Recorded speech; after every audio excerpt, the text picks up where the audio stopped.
Boa noite, meus irmãos, minhas irmãs. É sempre uma alegria estarmos novamente aqui no Centro Espírita Paiva Júnior. Sempre nos recebe aí com carinho, com fraternidade, para mais um estudo acerca da doutrina espírita. Doutrina essa que nos liberta, nos consola, nos esclarece, enfim, traz para nós conhecimento das coisas para o nosso crescimento espiritual. E hoje nós trouxemos esse tema, autoaperfeiçoamento. É muito importante esse tema. Por quê? Porque a gente busca, através de ouvir uma palestra ou mesmo de um estudo, a gente tem a parte teórica, mas nós temos muita dificuldade de pôr em prática esses ensinamentos do Cristo.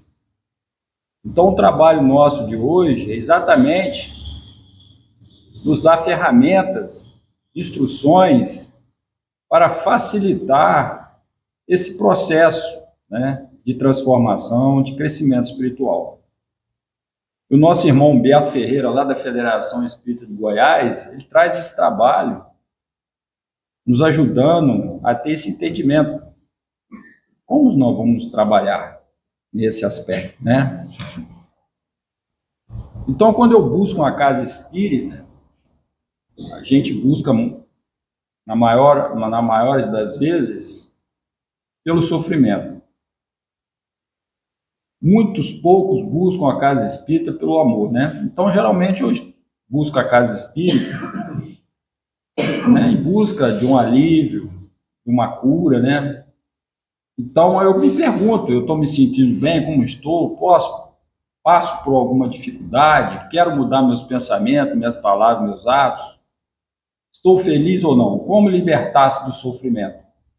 Estou consciente que preciso mudar? Como fazer essa reforma íntima? Como devemos agir nas situações do dia a dia? Então, a doutrina espírita, ela ensina que o sofrimento ele não dura indefinidamente. Ele é fruto das imperfeições morais e cessa quando o espírito se liberta dessas imperfeições. Lá na questão 629 do Livro do Espírito, Kardec pergunta qual a definição de moral. Então, a gente, quando adentra a doutrina espírita, né, ela nos fala, a espiritualidade nos fala, né, que é ela alavancar a moralidade da humanidade, né? Então, como é que a espiritualidade falou para nós? Que definição de moral? Moral é a regra do bem proceder. Isto é, o que permite distinguir o bem do mal na observância das leis de Deus. Então, à medida que eu vou observando as leis de Deus, como elas funcionam, as consequências, eu passo a ter um procedimento mais correto, né? Então, como tem sido o meu proceder? Quando eu observo, quando eu estou já na observância de distinguir o bem do mal, procurar fazer ao outro gostaria que o outro nos fizesse, eu já estou, né, nessa observância. Quando Jesus diz, conhecereis a verdade e a verdade vos libertará, é para todos buscarem o conhecimento das leis de Deus. Então, na parte terceira do Livro dos Espíritos, está lá as leis morais, né? Então, a gente tem que buscar esse conhecimento para que a gente possa nos libertar dessa ignorância. Para libertar-se do sofrimento, precisa combater a ignorância, agir de acordo com as leis naturais de Deus e parar de contrair débito. Então, à medida que nós vamos acertando nesse proceder, né, nós vamos nos libertando exatamente dos erros, dos débitos perante as leis divinas. Então, essa libertação, ela não acontece de um momento para o outro, né? É um processo gradativo. É à medida que vamos compreendendo, se aperfeiçoando através do cumprimento das leis de Deus, o espírito erra menos e reduz o seu sofrimento. Então, toda vez que nós estamos num processo, né, de dor, de sofrimento, é um chamamento para nós. É para nos dizer que nós estamos num caminho errado, né? Se o conhecimento já contribui para a conquista da felicidade, o conhecimento que sublima na forma de sabedoria é decisivo para a aquisição da felicidade plena. Então, nós precisamos agir com sabedoria, né? A gente precisa de 2 asas para alçar voos mais altos. A gente precisa da asa do amor e da sabedoria. Sabedoria, como nós vamos nos proceder, exatamente essa questão da moral, né? Alguns pontos que a doutrina nos fornece para a nossa reflexão, para entendermos, para a nossa meditação acerca de como devemos trabalhar a emoção e a razão. Então, essa figura aqui, ela é muito importante, porque no nosso dia a dia nós temos que buscar o equilíbrio, a serenidade, a paz. É um desafio? É. É difícil? Com certeza. Mas Jesus, ele veio falar para nós o quê? Que tudo que ele fez, nós também podemos fazer. E muito mais. É isso? Então, olha só. À primeira vista, né, quando a gente participa da parte teórica, a gente mentaliza. É isso? Mas como nós estamos alimentando o nosso coração? Jesus também nos disse o quê? Que a boca fala, que o coração está cheio. Então, o que eu estou alimentando? Eu estou alimentando meu coração de coisas boas ou de coisas ruins? Porque eu vou falar. O que está aqui vai sair. Então, eu tenho que trabalhar exatamente as questões do bem para que eu possa estar sempre colocando para fora as coisas boas que eu consegui agregar em mim. Então, 2 pontos importantes, um no Livro dos Espíritos e o outro do Evangelho. Na pergunta 115, o Kardec pergunta: Deus criou todos os espíritos, né? Os espíritos foram criados, uns bons e outros maus? E o que a espiritualidade responde? Deus criou todos os espíritos ignorantes, sem saber de nada. Mas deu a cada um uma missão para fazê-lo chegar progressivamente à perfeição, pelo conhecimento da verdade para aproximá-lo de si. Então, nós somos criados simples e ignorantes, sem saber de nada. E é com as encarnações, com as reencarnações, que nós vamos, com as experienciações, né, a gente vai evoluindo. E o outro ponto do livro do Evangelho segundo o Espírito, lá no capítulo 17, Sede Perfeitos, fala lá que nós, né, temos que buscar a ser um homem de bem. Nós precisamos fazer mais além. Ou seja, né, a gente precisa amar nossos inimigos. Qual recompensa que nós teremos se nós amarmos aquele que nos ama? É isso? Então, Jesus vem nos convidar o quê? A perdoar, a vibrar, não negativamente, mas positivamente para aquele inimigo. Nós já estaremos fazendo o nosso trabalho de autoaperfeiçoamento para sermos um dia perfeitos, não como o Criador, né? Mas na sintonia do Cristo, ou seja, ele já vibrava, já assim, nas energias do bem, sabia, né, todas as leis de Deus. Lá na questão 919 do Livro dos Espíritos, o Kardec pergunta: qual o meio prático mais eficaz do homem se melhorar nessa vida e resistir às tentações, às atrações do mal, né? E o que a espiritualidade responde? Um sábio da antiguidade, vou lhe disse: conhece-te a você mesmo, conhece a você mesmo. Então nós precisamos nos conhecer. Conheça a ti mesmo, não é isso? E o Kardec, ainda não satisfeito, ainda continua na pergunta B, né? Todos nós sabemos, né, da sabedoria dessa máxima, mas a dificuldade está exatamente em nos conhecer a si mesmo. Como conseguir? Então ele cita, a espiritualidade cita para nós o que o exemplo de Santo Agostinho, né? Que ele perguntava à sua consciência, não é isso? O que ele tinha feito, se ele não tinha, né, deixado de praticar algum dever, se ele tinha deixado alguém ter alguma crítica acerca dele, né? Então, o Santo Agostinho fala que o conhecimento de si mesmo é a chave do progresso individual. O autoconhecimento, isto é, o conhecimento de nós mesmos, de nossas imperfeições, de nossas qualidades, é indispensável para conseguirmos realizar o autoaperfeiçoamento. Então, é a partir desse princípio de nos conhecer, as nossas dificuldades, né, as nossas limitações, é isso? O nosso medo, é aí que nós vamos começar, né, a buscar nos corrigir. É isso? Saber também das nossas qualidades. Porque todos nós temos defeitos? Sim, somos imperfeitos, mas nós também temos as nossas qualidades. Aonde eu posso ajudar o outro, né? O autoconhecimento só é possível com o direcionamento da atenção para o nosso íntimo. Então não adianta eu ficar olhando para o vizinho, né, para o colega de trabalho, para um familiar, as suas imperfeições. Eu tenho que olhar para dentro de mim, para o meu íntimo, para observar atentamente a nossa forma de pensar, de sentir e agir. Como eu estou agindo, como eu estou pensando, como eu estou falando. Os nossos mais secretos pensamentos e sentimentos devem ser analisados.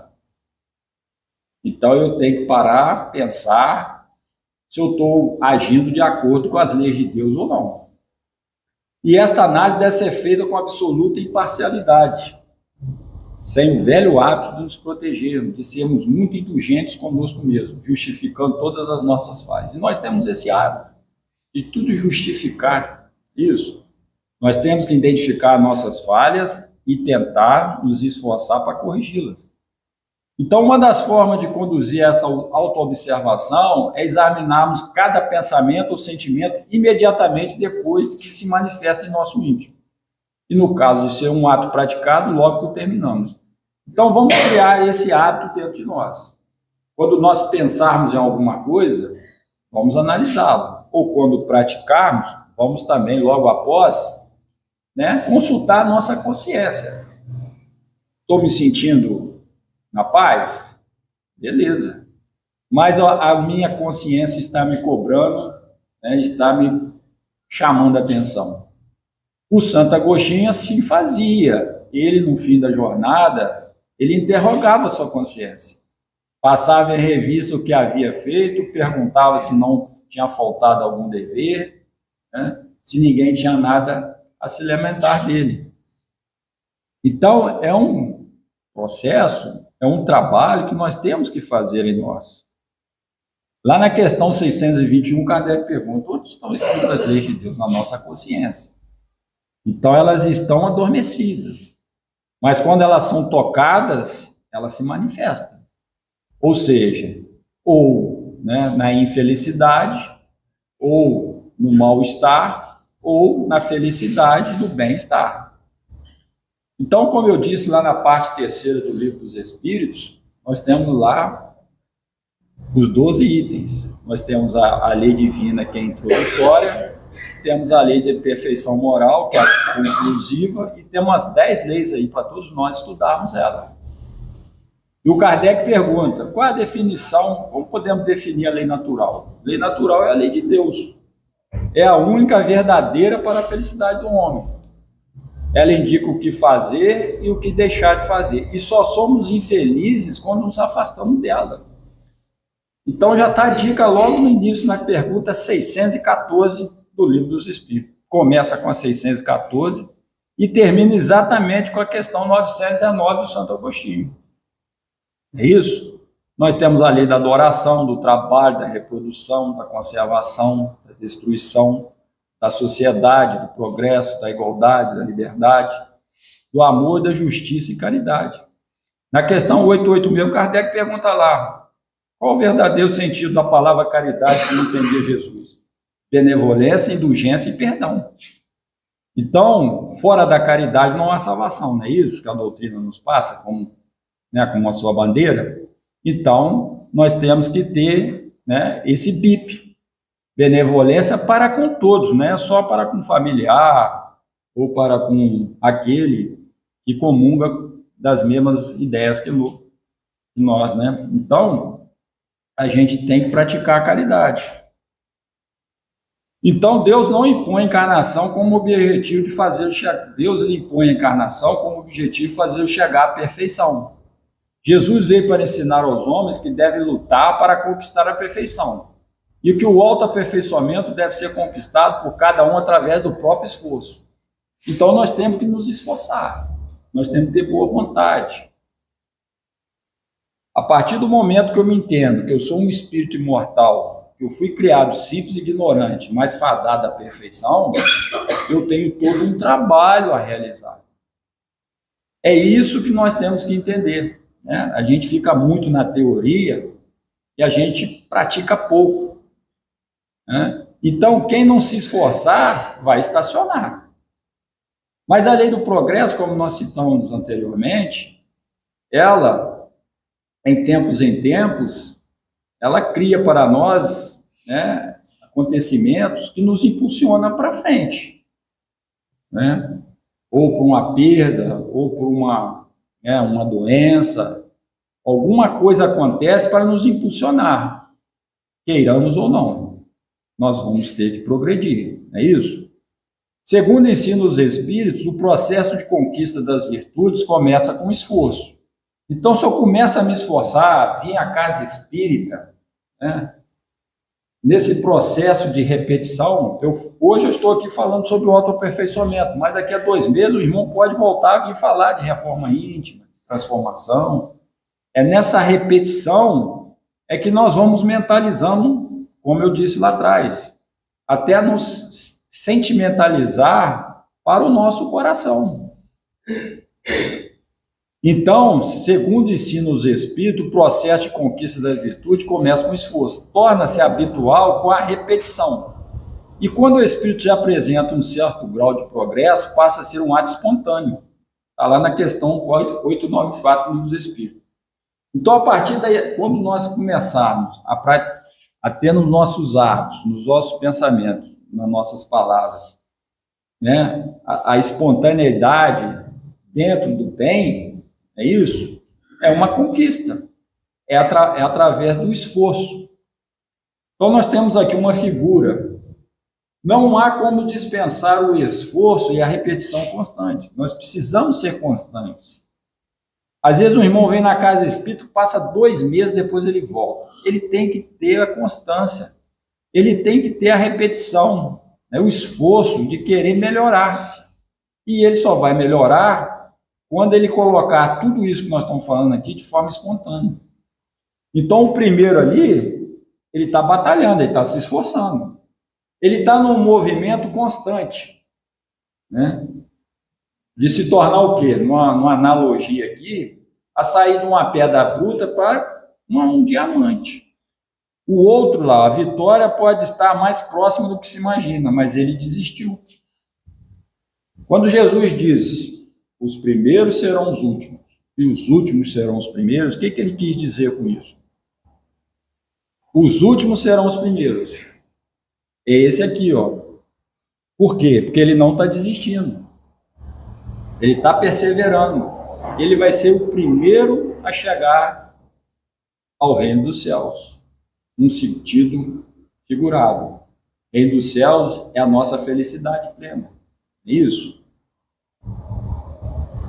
Os primeiros são os últimos. Os primeiros que desistem, eles vão ser os últimos a entrar no reino dos céus.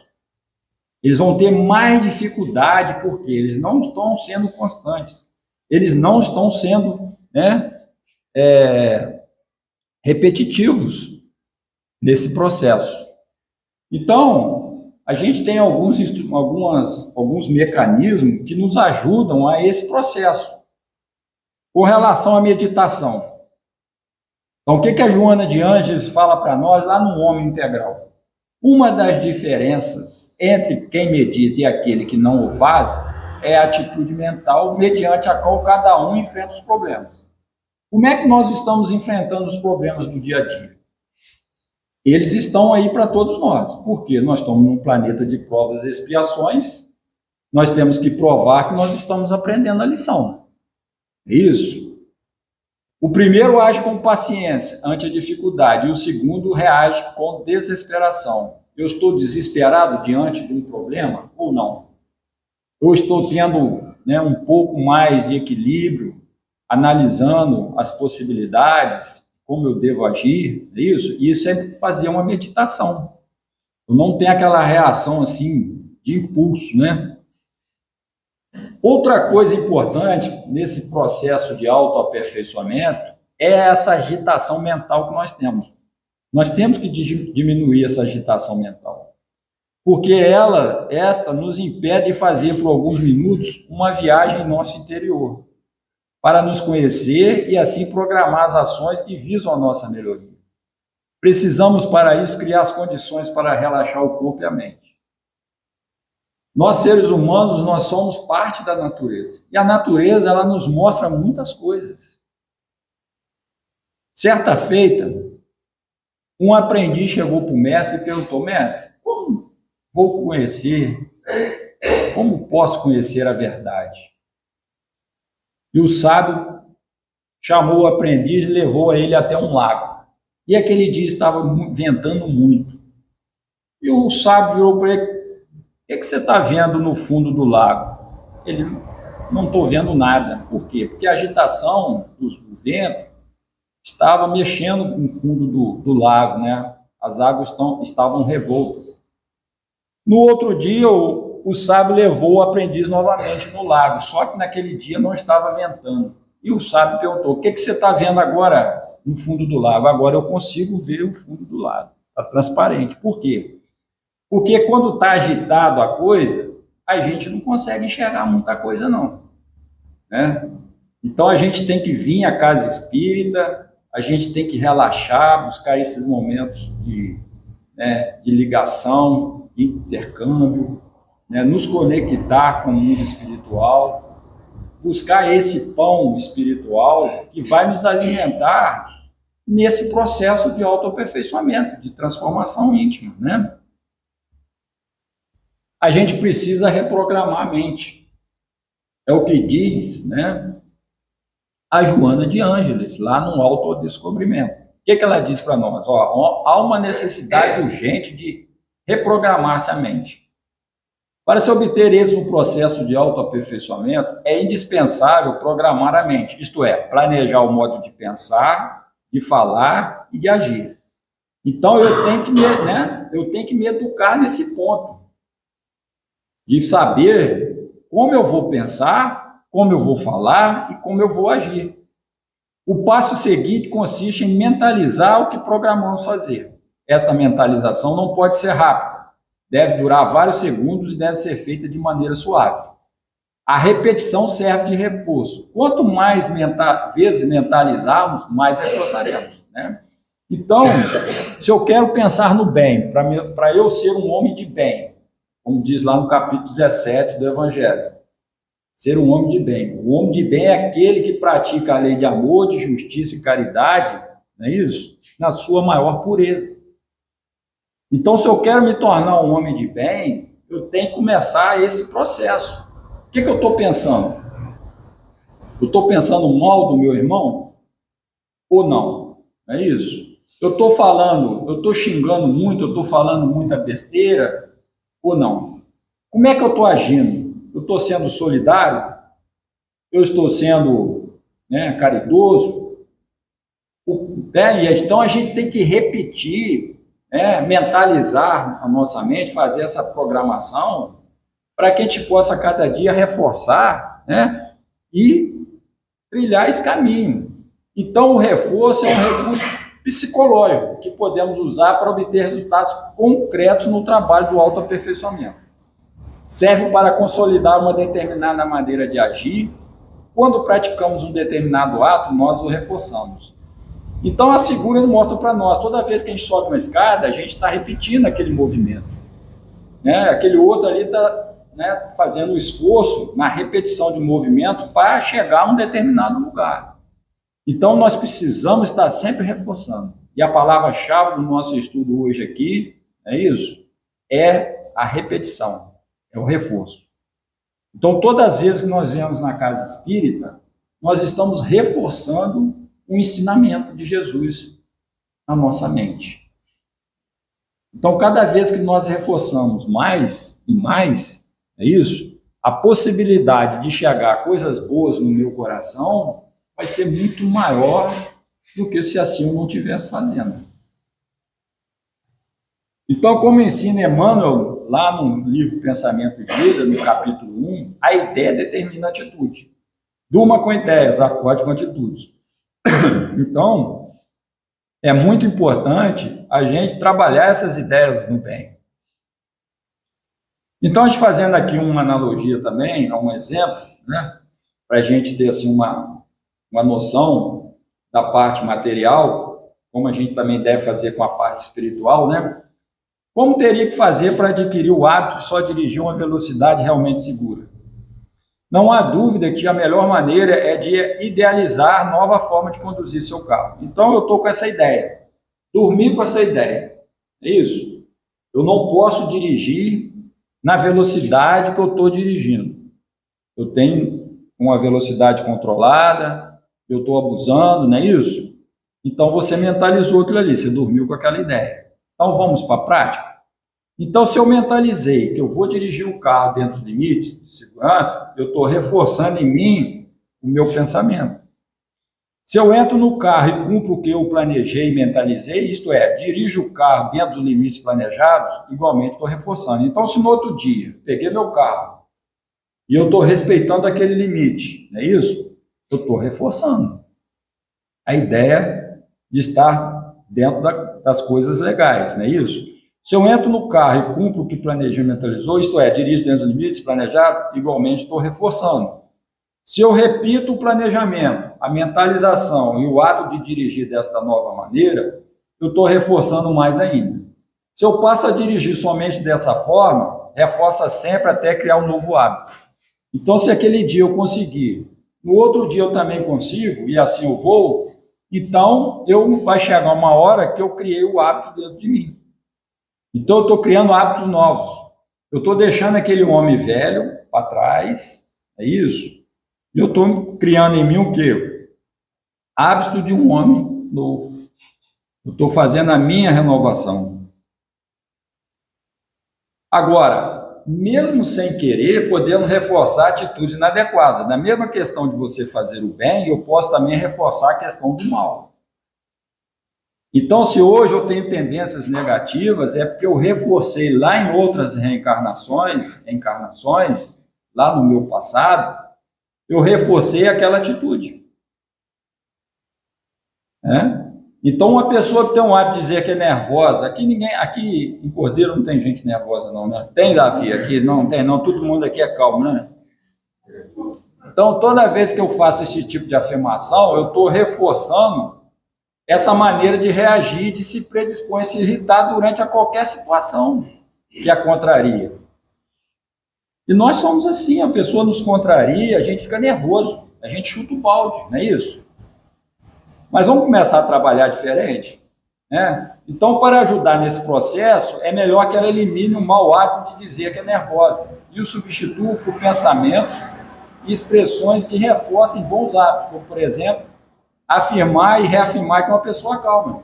Posso estar por dentro nervoso, mas eu passo para fora, não, que eu está tranquilo, vamos melhorar, não é isso? E assim ela vai se predispondo a preservar a calma diante das situações que antes a irritavam. Olha só o trabalho que nós temos que fazer. Não é fácil, mas nós temos que começar a fazer para nos tornarmos o quê? O homem perfeito. É isso, um dia, como Jesus chegou. Lá na pergunta 115, a espiritualidade falou que todos nós somos criados simples e ignorantes. Então, Jesus está enquadrado nisso aí também. Mas ele, através desse trabalho, é isso, de busca, de esforço, de repetição, ele chegou aonde ele chegou. É isso? Em espírito perfeito. Nós precisamos conhecer os nossos limites, é isso? O processo completo é o objetivo, mas os povos, os indivíduos, não alcançam senão o passo a passo. Então, como eu disse também anteriormente, a natureza, ela nos mostra muitas coisas. E ela mostra para nós também que ela não dá saltos. Ela é passo a passo. É isso? Você planta uma árvore ali, ela vai aos pouquinhos crescendo. E fazendo essa analogia com o nosso crescimento espiritual, também é assim, é passo a passo, é devagar. Não podemos estacionar como os vimos lá atrás. Podemos ficar estacionados? Podemos.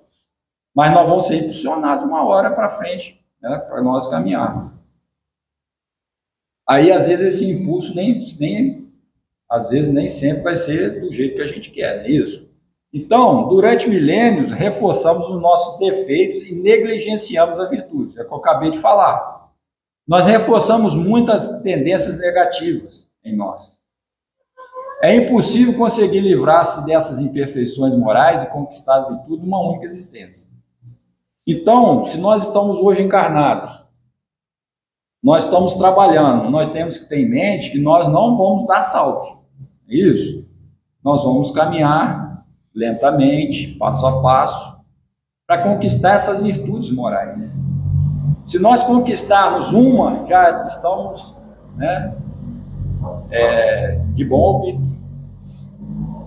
O certo, portanto, não é cobrar o realizável, é estabelecer como meta progredir o máximo possível durante a existência na Terra. Para se ter uma ideia do que é possível avançar, é indispensável conhecer os próprios limites, o que se pode conseguir através do autoconhecimento. Então, eu também tenho que entender que o limite para mim é o quê? É o limite das minhas forças. Esse é o limite. Se eu estou com força para vir hoje na casa espírita, eu vou. Mas com um determinado momento, uma determinada situação, eu não tenho condições, as minhas forças não estão capazes, me colocando capaz de fazê-lo, então eu vou ter que esperar um pouco, é isso? Então eu tenho esse limite.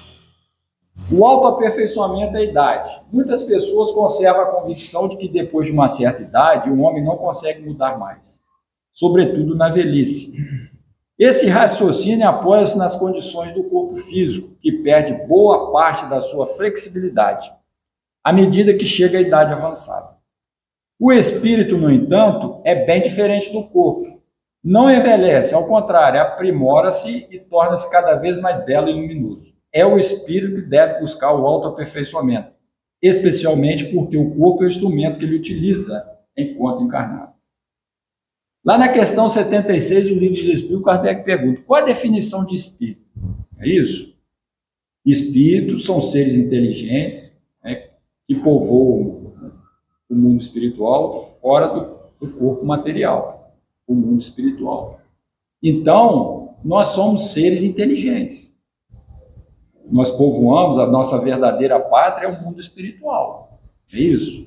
Então, eu tenho condições, sim, de entender que é o espírito que tem que fazer esse trabalho. Na questão 675, Kardec pergunta: entende-se por trabalho apenas as ocupações materiais? E a espiritualidade responde o quê? Não. O espírito trabalha assim como o corpo. Toda ocupação útil é trabalho. Então o espírito trabalha. E muitas das vezes a gente acha, por falta de conhecimento, que só o corpo que tem que trabalhar. O espírito trabalha nesse processo de autoaperfeiçoamento. E muitas das vezes a gente acha que nós chegamos a uma determinada idade, nós não temos que fazer mais nada, nós temos que ficar parados. Pelo contrário, enquanto tivermos forças, vamos trabalhar, né, nesse processo do autoaperfeiçoamento. Lá na questão 459, o Kardec pergunta: podem os espíritos influenciar em nossos pensamentos e atos? Muito mais do que imaginas. De ordinário são eles que vos dirigem. Então, os espíritos nos influenciam para o bem ou para o mal, dependendo da natureza dos que atraímos para junto de nós. Os bons influenciam para o bem e os atrasados moralmente para o mal.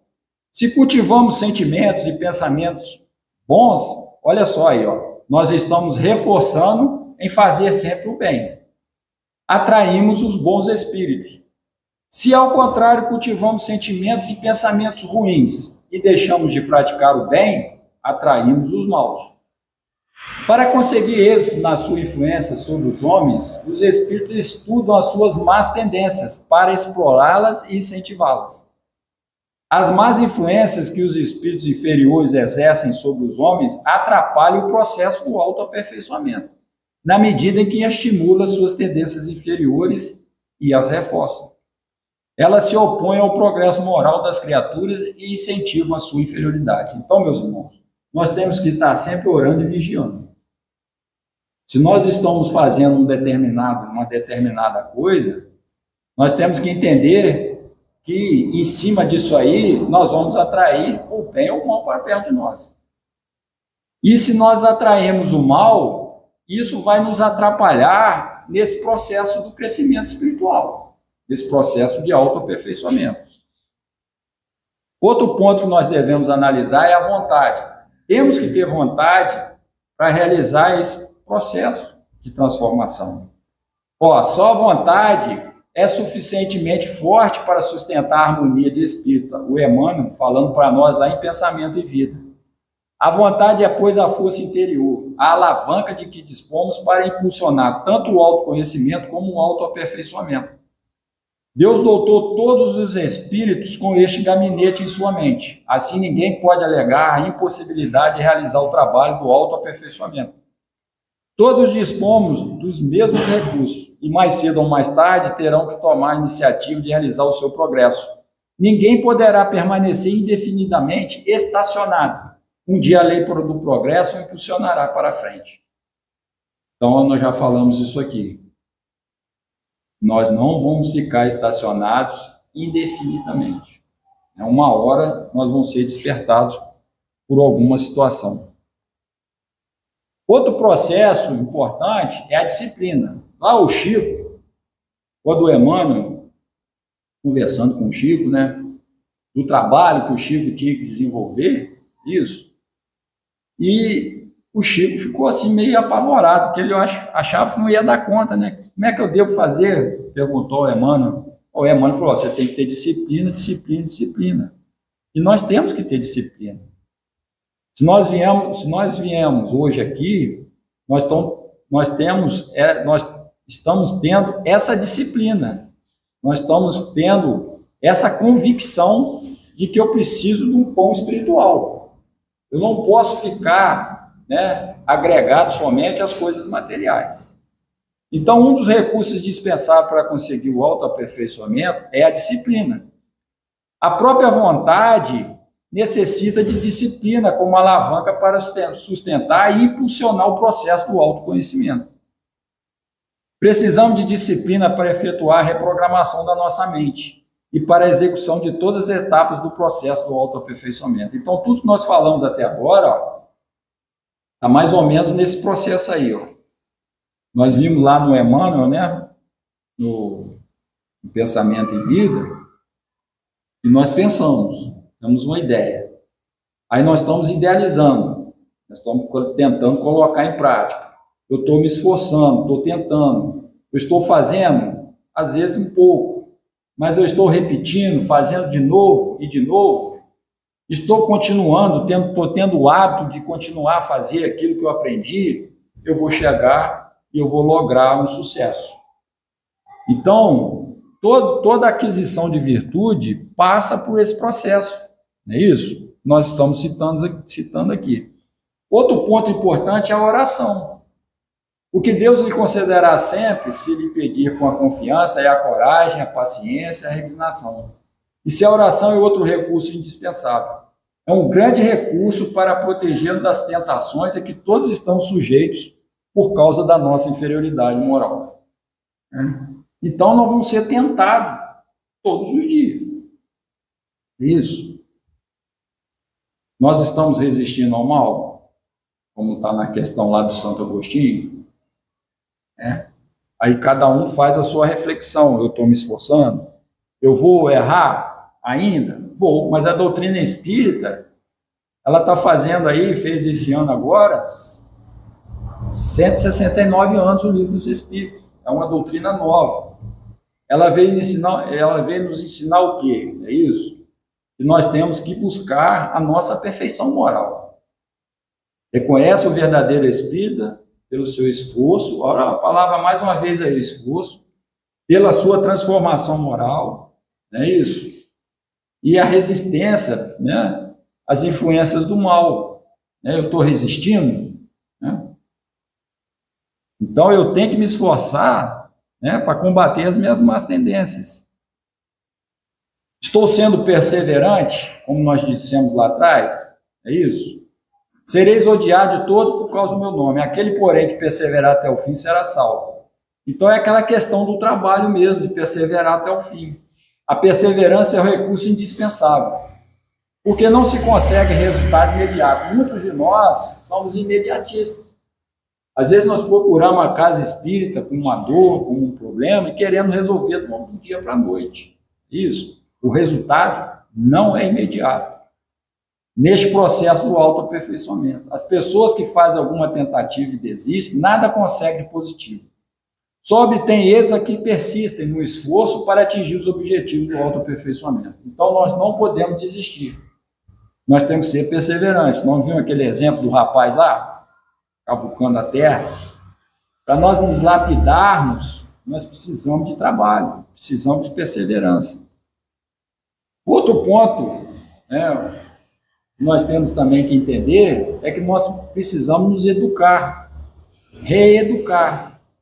Jesus, superando todos os seus limites do conhecimento, fez o biotipo do homem integral, o haver desenvolvido todas as aptidões herdadas de Deus, na sua condição de ser o mais perfeito de que se tem notícia. Joana de Ângeles, o homem integral. Então, Jesus conhecia tudo, todas as ciências. Ele era um homem integral. Ele conhecia todas as leis de Deus. Ele veio exemplificar exatamente essas leis de Deus para nós. Como devemos agir, como devemos pensar, como devemos falar. Então, a educação é o trabalho que o homem faz para aperfeiçoar-se, tanto intelectual como moralmente. Visar preparar o ser humano para a vida na terra e no mundo espiritual. Por esta razão, deve ter por meta formal o homem integral. Durante a infância e a adolescência, é conduzida pelos pais. Nós mesmos hoje aqui vimos várias crianças chegando, os pais trazendo, não é isso? Então, o processo é esse. A partir do final da adolescência, passa para a responsabilidade da própria pessoa. Inicia-se a fase de autoeducação que prossegue pela vida inteira. A meta principal da educação foi definida pelos Espíritos. Reformar o caráter e repreender as más inclinações. Livro dos Espíritos, questão 385. Então, meus irmãos, chega uma determinada idade, é por nossa conta. Os pais fazem a sua parte. É isso. De dar aquelas crianças, o contato com o Evangelho do Cristo. Lá na Casa Espírita Cristã, lá em Paraíba, nós temos na sala lá todas as leis morais. Nós acabamos de citar aqui também no estudo. A criança já vai tendo contato que ela vai se educando que existem leis que regem o universo. Existem limites para todos nós. É isso. Na questão 875 do Livro dos Espíritos, Kardec pergunta: qual a definição de justiça? Justiça consiste em cada um respeitar o direito dos demais. Então, se eu estou respeitando o direito dos demais, eu estou praticando a lei de justiça. Então, muitas das vezes, as crianças são criadas sem limites. E isso é um problema sério. Mas como todos nós temos o livre-arbítrio, nós temos direito às escolhas, não é isso? Está lá na questão 843. O homem tem a liberdade de pensar, é isso? Ele também tem a liberdade de obrar. Sem o livre-arbítrio, o homem seria máquina. Tem o homem liberdade de seus pensamentos e atos? Precisamos renunciar também. É todo aquele que tiver deixado a casa, irmãos, irmãs, pai, mãe, mulher, filhos e terras, por amor do meu nome. Receberá 100 vezes tanto e herdará a vida eterna. O processo de autoaperfeiçoamento só terá sucesso se empregarmos a renúncia.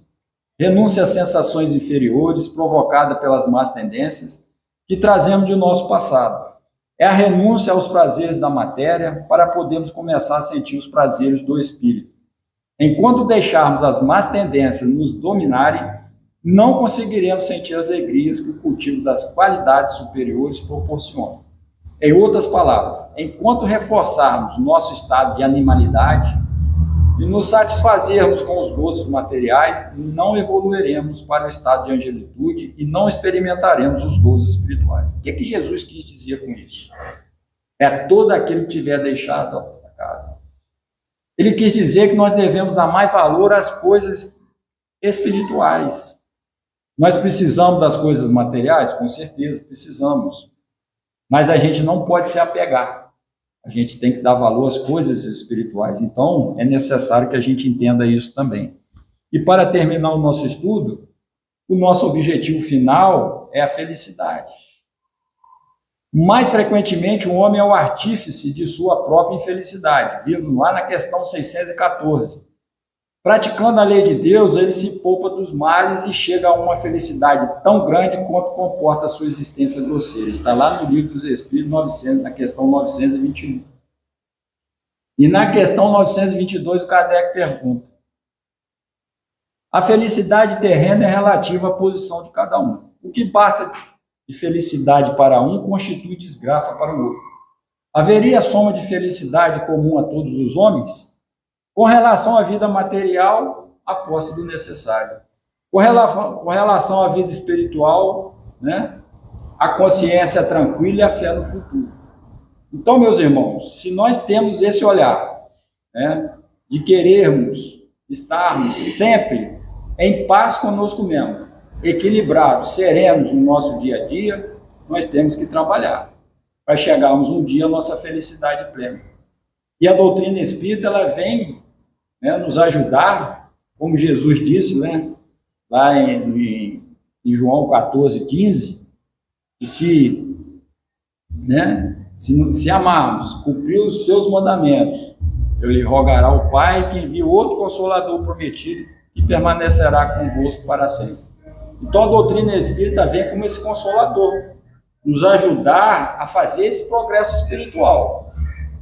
Ou nós vamos fazer o progresso espiritual, muitas das vezes, a maioria das vezes pela dor, ou a gente não precisa passar por esse caminho da dor, né? É buscar sempre o caminho do bem, da concórdia, da paz, da caridade e ajuda ao próximo. Então, meus irmãos, eu agradeço aí o convite do Davi, da Rita, as vibrações aí dos irmãos, e que Jesus possa nos abençoar hoje, amanhã e sempre.